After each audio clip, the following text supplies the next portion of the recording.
Duh, canda. Pas aku noleh ke belakang, tiba-tiba tau gak gue nabrak apaan? Pas aku noleh ke belakang, aku nabrak patung yang, sorry ya, ini patung bukan orang, patung. Dia itu kayak tangannya tuh udah gak ada. Jadi patung yang tidak sempurna gitu. Tapi dia kayak berpakaian coklat-coklat dan patungnya tuh patung cowok. Terus abis itu pas aku lihat, aku cuma natap ke arah matanya. Dan ini gak bohong, mata patung itu bener-bener natap ke aku tuh keras banget. Yang kayak natap banget gitu, padahal itu patung. Dan aku ngeliatin aja. Sampai akhirnya ada teman aku yang datang terus disadarin, "Oi Kor." Aku langsung kayak gitu. Terus akhirnya udah tuh selesai. Baliklah aku ke perkemahan lagi. Singkat cerita, udah selesai kemahnya, udah baik-baik saja. Dan malam terakhir itu adalah kita sembahyang. Sembahyang ke kayak tempat sembahyang yang ada di situ. Pas masuk ke gapuranya, aku sama temen yang kebetulan indigo. Nah, salah banget tuh gue. Jalan sama temen indigo. Udah gue takut jalan sama temen indigo. Terus temen indigo gue bilang apa tau gak sih kalian? Ini sungguh di luar dugaan omongannya dia. Dia ngomong kayak gini, "Kor, banyak banget yang ngeliatin kita." Wah anjing. Di situ gue langsung kayak, aduh jangan ngomong kayak gitu dong. Untung gue gak bisa lihat. Dia bilang, di depan kita mereka pada ngeliatin kita. Hah, siapa yang ngeliatin? Gak ada orang. Soalnya kita sembahyang itu gili-giliran, kayak bergrup gitu. Jadi sedikit-sedikit. Terus aku jalan sama dia.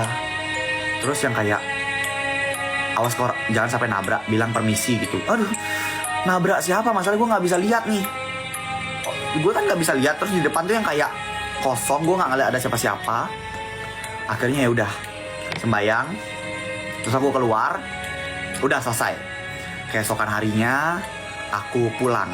Nah, disinilah kejadiannya.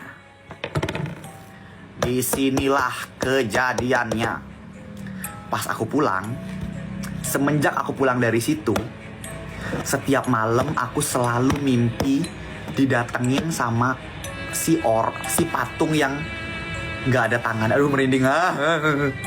Si patung yang nggak ada tangannya, yang pakai baju warna coklat-coklat itu. Dan setiap malam ya, ini nggak bohong, setiap malam aku kan tidur sama papa mamaku. Kalian tau gak sih tempat tidur yang ada atas ada bawahnya gitu? Ada kasur atas, kasur bawah. Nanti kasur bawah ini bisa dimasukin ke dalam lagi. Kalau mau tidur tinggal diseret keluar. Tahu kan kasurnya kayak gitu. Nah, papa mama aku tidur di bawah, aku di atas. Ini waktu aku masih dulu banget nih, waktu masih sekolah. Tiba-tiba ya, setiap hari tuh aku selalu melakukan hal-hal aneh. Pertama, aku tuh tidur dengan posisi kaki aku naik ke atas, tangan aku juga naik ke atas. Jadi aku kayak gini, kayak gitu tidurnya. Jadi kayak ketarik ke atas gitu kaki, dan jadi kayak gini, tangan aku naik ke atas, kaki aku juga naik ke atas, kayak gini banget persis. Terus mama papa aku kan bingung kan, dibangunin, aku nggak kebangun. Sampai akhirnya dibangun lagi kayak bangun. Akhirnya pas aku kebangun, aku cuma nanya, "Kenapa?" Aku gak sadar apa-apa. Itu yang pertama. Yang kedua, aku sering banget mimpi tiba-tiba kayak aku ada di dalam sebuah peti hitam gitu. Itu serem banget, yang itu serem banget. Terus yang ketiga, aku juga sering mimpi. Ini yang paling serem. Ini bukan mimpi, tapi aku ngelakuin. Jadi kan ada kayak bantal guling. Aku ngambil bantal gulingnya itu, tapi dalam kondisi aku merem. Aku itu ya ngasih bantal guling itu ke papa aku. Terus aku bilang, "Pak, di mana tanam ini?" Papa aku langsung kayak, "Hah? Tanam apa?" "Ini, tanam pocongnya ini." Wah gila, itu aku merinding banget.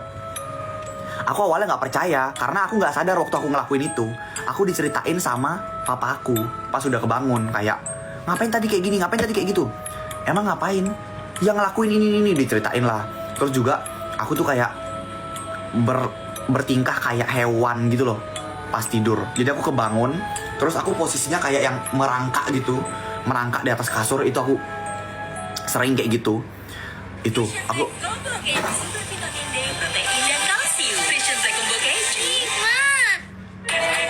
Buka aplikasi MyXL dan bikin circle kamu sekarang.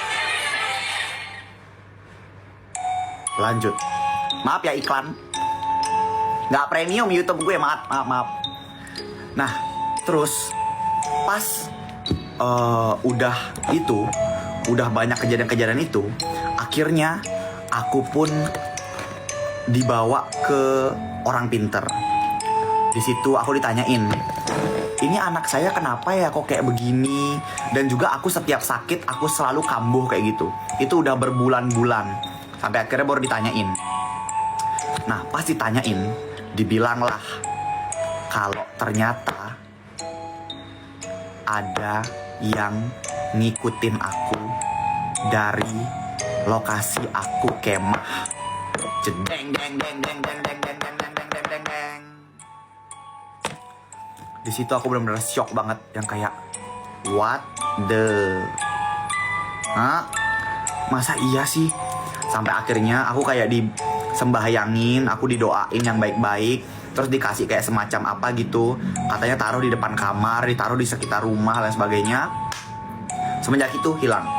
Sampai sekarang udah gak pernah kayak gitu lagi. Jadi pelajarannya adalah hati-hati kalau ke tempat baru, karena kita hidup berdampingan sama mereka. Apalagi buat kita yang nggak bisa ngelihat, kita nggak pernah tahu kapan kita ngeganggu mereka, nyentuh mereka, mungkin nginjek kakinya atau gimana. Gue juga nggak ngerti, jadi selalu bilang permisi. Kalau di Bali selalu bilang nyelang margi namanya, nyelang margi gitu kalau ngelewat ke tempat-tempat baru. Terus ya kayak gitulah pokoknya.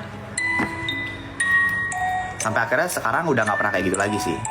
Udah baik-baik saja, Astungkare ya, baik-baik saja. Habis deh ceritanya.